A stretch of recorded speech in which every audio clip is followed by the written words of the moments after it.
Olá, no programa de hoje nós vamos falar sobre uma frente parlamentar da Alerj que tem o objetivo de estimular a produção de biocombustíveis no estado do Rio.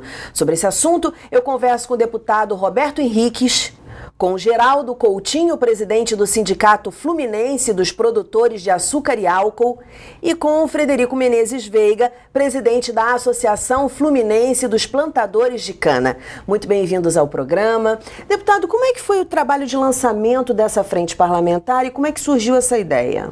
Entendendo que a nossa casa, a Assembleia Legislativa, é uma casa mediadora e hoje o etanol, como alternativa de busca de energia limpa, está em baila numa forte discussão nacional e internacional, bem como por causa das tradições históricas do cultivo da cana-de-açúcar no estado do Rio.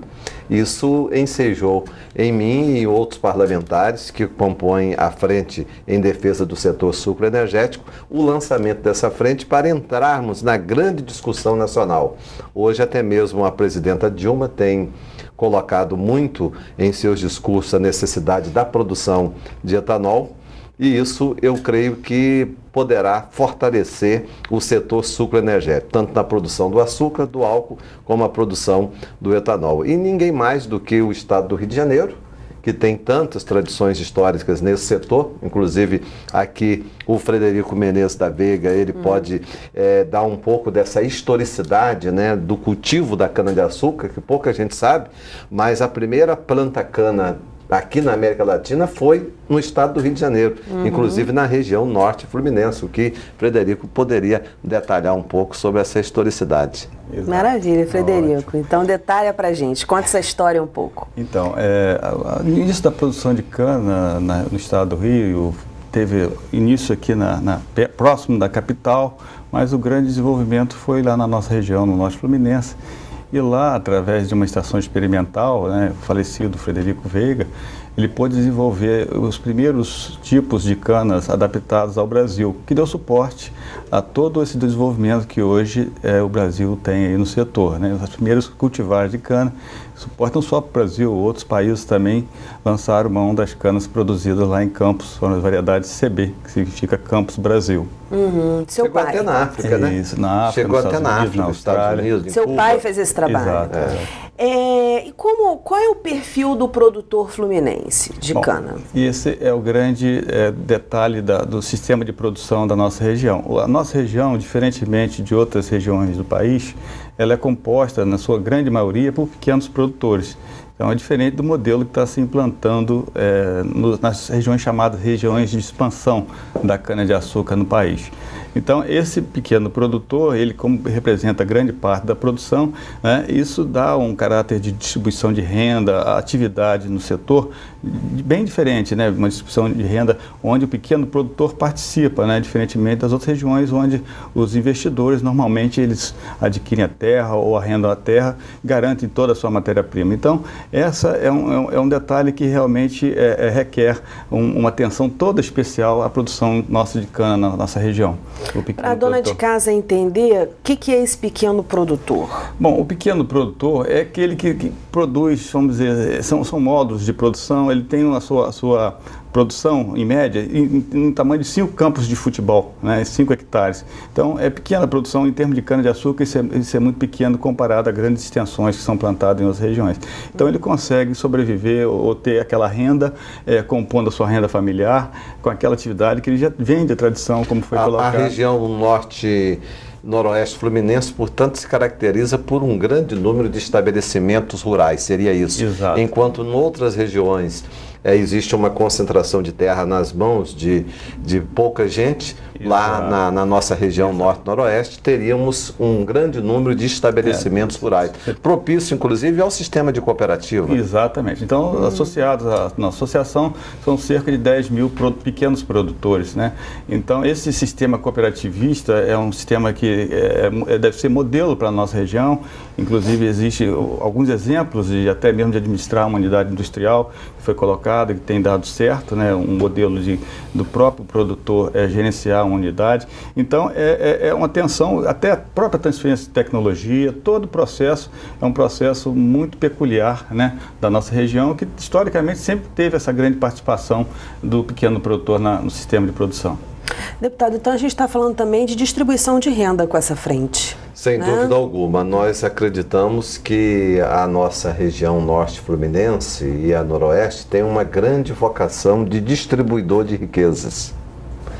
Houve um processo natural de seleção dos estabelecimentos rurais, houve um processo de reforma agrária natural ao longo dos tempos. No início da colonização tivemos grandes concentrações de terras nas mãos de poucos, mas isso após o campista, né, a grande saga de Benta Pereira, Mariana Barreto, nossas duas heroínas campistas que formaram o sentimento do povo campista e do povo da antiga província de Paraíba do Sul, não é isso?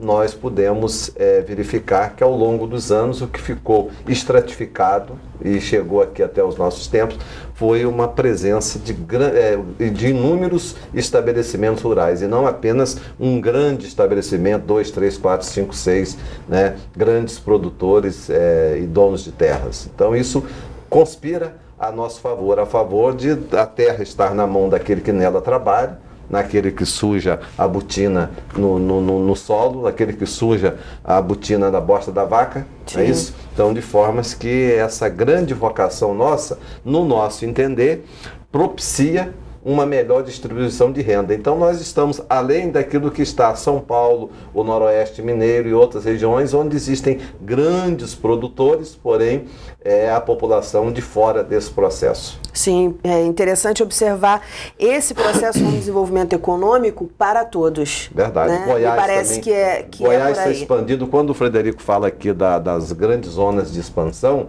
né? São Paulo, né? Goiás, Noroeste de Minas, Mato Grosso, por onde estão instalando os megas projetos. Então, aqui nós temos, o Brasil não pode, de forma alguma, dispensar a cultura do povo do estado do Rio de Janeiro. A historicidade da cana-de-açúcar, ela se dá aqui. Olha, a primeira muda-planta foi lá no município de São Francisco de Itabapoana, às margens do rio, antigo rio Managé, que é hoje o rio Itabapoana, aqui no solo pátrio nosso, foi depositada a primeira muda-planta de cana-de-açúcar, na antiga Vila da Rainha, Vila de Santa Catarina, nas proximidades de Barra do Itabapoana, na divisa com o Espírito Santo. E a gente fica pensando que foi só para lá, aqui também, próximo à Baía de Guanabara. Na Baía da Guanabara, os engenhos começaram aqui. Exatamente. Como que a indústria recebeu essa proposta, o lançamento, na verdade, da frente parlamentar? Nós recebemos com muito entusiasmo, até com alegria, eu diria, né, pelo fato inusitado, fato esse que a gente já busca há algumas décadas, né, de consolidar um canal de comunicação com os nossos legisladores, para que pudéssemos expor exatamente o que procuramos fazer aqui, expor a nossa história, explicar as nossas dificuldades e, tanto quanto possível, apontar e discutir soluções para os nós que nós encontramos lá na região. Já foi dito aqui pelo Frederico, pelo deputado, a história nossa é muito rica, né? Essa Vila da Rainha, que se referiu ainda há pouco o deputado Roberto Henriques, e essa experiência se deu em 1539. Né? Ou seja, nós temos lá na região uma história com a mesma idade da história do Brasil. Então isso é pouco conhecido, os nossos deputados aqui com um vínculo mais aqui no Grande Rio, né, tem pouco acesso a essa informação, não há uma curiosidade em conhecer um pouco mais aprofundadamente a nossa história. E essa frente vai nos possibilitar isso. Né? E possibilitando isso vai nos dar a chance de desconstruir estigmas que pairam sobre as nossas histórias, né? De afastar preconceito. Todos nós sabemos, né, que a falta de conhecimento é o principal combustível para o preconceito. E nós somos discriminados aqui no Rio de Janeiro.